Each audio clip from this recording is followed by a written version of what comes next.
To hear this here from the Dads Matter Steering Committee. Put your hands, because without these people, this wouldn't be possible. They do a lot of work of putting all this all together, making these events. So we really appreciate you.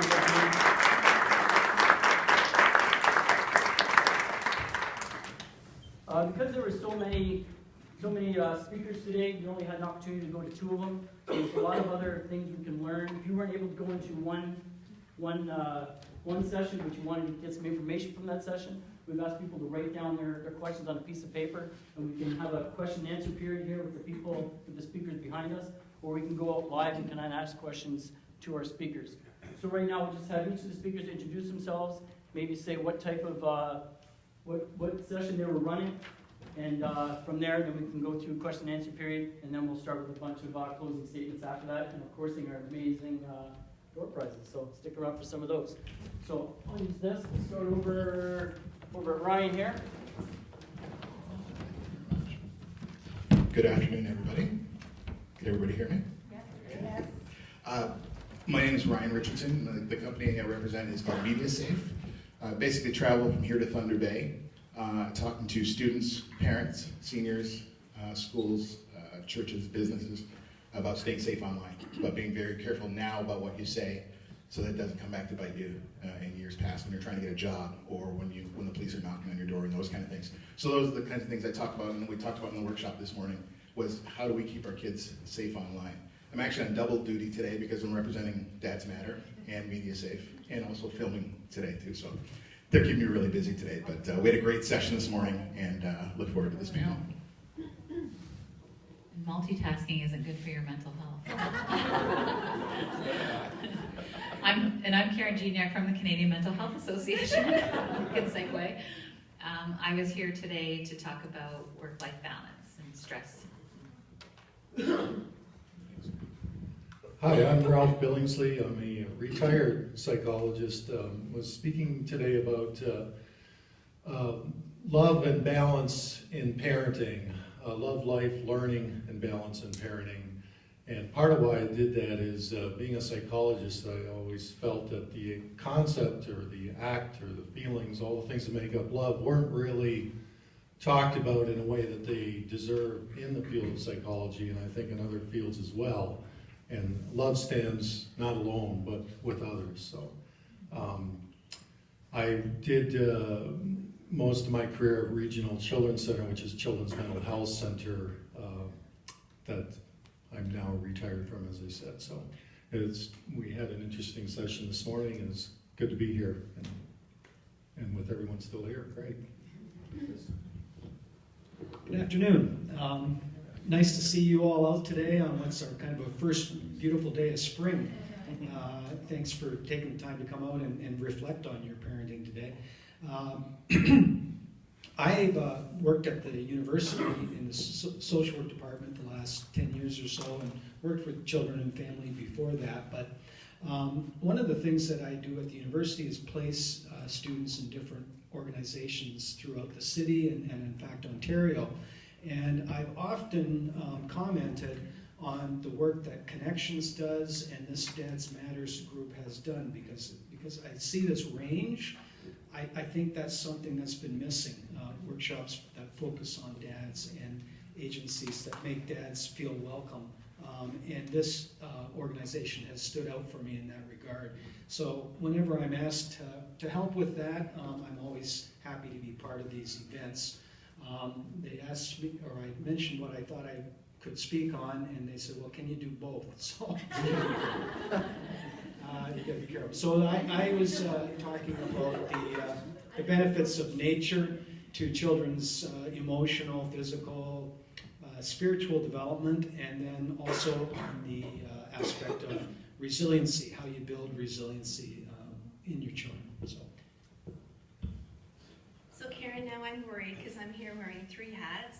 I sit on the Dad Steering Committee. I'm also a supervisor at Children First, and I was asked to present with my husband today on lessons from the blender, so kind of what are the ins and outs of blended families. So I'll go home and practice better mental health after. Well, before you pass along, I was joking that I'm here to talk about work-life balance, but if I was really practicing it, I wouldn't be here on a Saturday. Take Monday off. So my name is Mike, Kim's husband, and we're both social workers. And we came together 11 years ago to create a blended family. And we shared on lessons from the blender today, which is really a little bit about what many of the experts in the field have said, alongside of our lived experience. And really we kind of agreed that if we do this workshop again for another group of people, we're going to change the title, because it's not really about a blender, it's more about a crock pot and slowly cooking a family that's coming together with the different ingredients.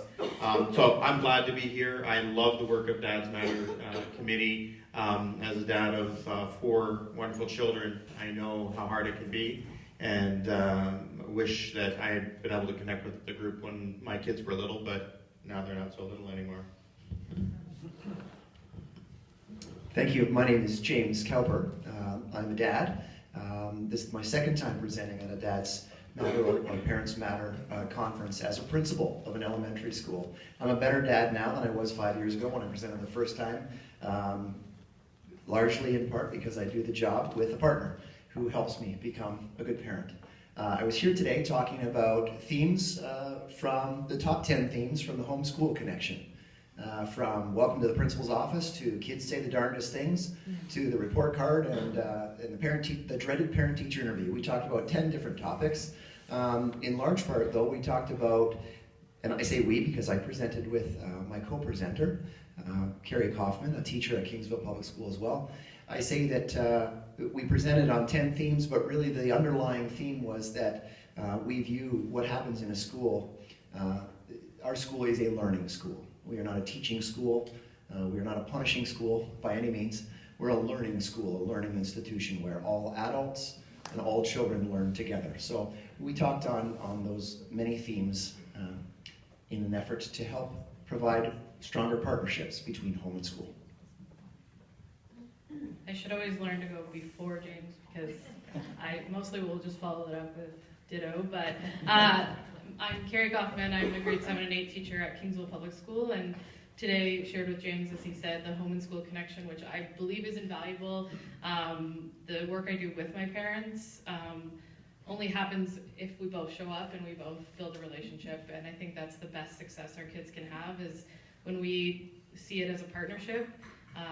We do spend a lot of time with your kids in the day, and so when we can have open communication and work together, they're more likely to have success and a healthy, balanced life. So, thank you. Great. Thank you.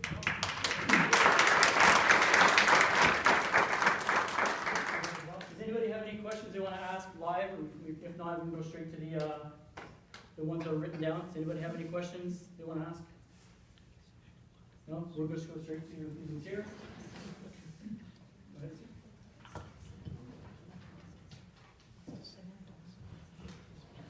Okay, this question says, I have a preteen daughter and teenage son. My wife thinks I have more expectations from my son than my daughter.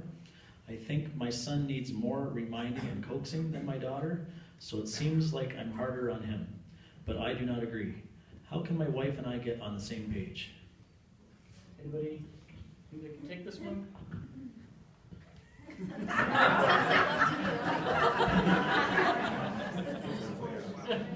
Is the wife present? You don't volunteer, you'd be voluntold. Anybody think they can handle this one? You need the mic? Chris, Kate? I could say something on Chris, that, voluntold? Okay, so I guess it was a teen boy who was requiring a lot of reminders and coaching, and am I correct in that? Yes, from mom's perspective. Yeah, or well, the dad was giving a lot of coaching, I guess, was it? Yeah, okay. Well, I guess, one of the topics in our workshop this morning on teaching resiliency in children is the value of not over-parenting sometimes. So if, as a teenager, if you are having to remind, coax, tell what to do over and over again, what in fact can be happening is you're the one who's functioning for your child. So instead of them developing their own executive functioning in terms of how to figure stuff out, how to get things done, you're doing that for them. And if that keeps happening, it makes it difficult to develop those skills. And in fact, they don't, sometimes it's okay to learn from the consequences of what happens if you're not utilizing those skills. So giving kids room to experience some of the natural consequences rather than feeling you have to tell them everything to do. So you can actually be a good parent by doing less sometimes. When my son was 18, he had a really terrible job that he didn't enjoy. And then when he turned 19, around the time he turned 19, he got a great job that he really liked. And his biggest problem was time. Not getting to work on time, not waking up, all that kind of stuff. And the question became, is it my job as his parent, as 18 and 19-year-old son, to wake him up, make sure that he's up and out the door, driving when he needs to? And what the decision we made as a family was, if he has to lose a really good job in order to understand the responsibility, that's going to do far more than if I'm waking him up and I'm his alarm clock. He's going to become totally reliant on me to get to work and all that kind of stuff. And backing off in that respect made it work better. He realized, kind of woke up and realized, literally woke up, but he woke up and realized, I got to get to work, or I'm going to have to go back to that job that I didn't enjoy. And fortunately, he figured that out in time. But it's not easy. Certainly, it wasn't easy for my wife to let us to back off and let him kind of learn that hard lesson. But I'd much rather he lose a good job than not learn the responsibility.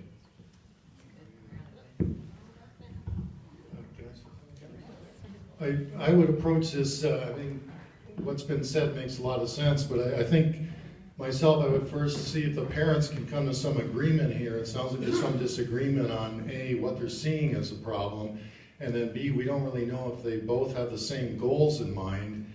And one of my mottos as a clinician, you can use this if you want, there's no copyright, is you know, once you have problems with a child or a problem area with a parent, it takes grade A parenting to really overcome it. Most of the time you can get by, I think, with grade B.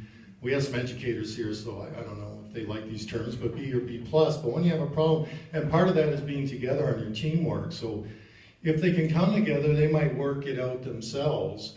But there may be reasons why the father is still doing all of this and why his wife thinks he's doing too much, and you'd hopefully want them to be unified, if that's possible. So I would start there and then go from there, because if you come in saying you know, he should be more independent and back off, then the dad he may have some reasons and may not you know, be favorable to that. So that's where I would start. I'm going to steal from collaborative problem solving, who really believes that kids do well if they can. So maybe there might be something else underlying there that's getting in their way and he can't do all those things by himself. So while it's good to step back sometimes, you have to really know your kid and really kind of know what's going on there, because for right now, maybe they need help learning how to get those skills, and then once they develop those skills, then you can start to step back and watch them kind of soar and grow on their own. And I'm just going to piggyback on what Dr. Billingsley said.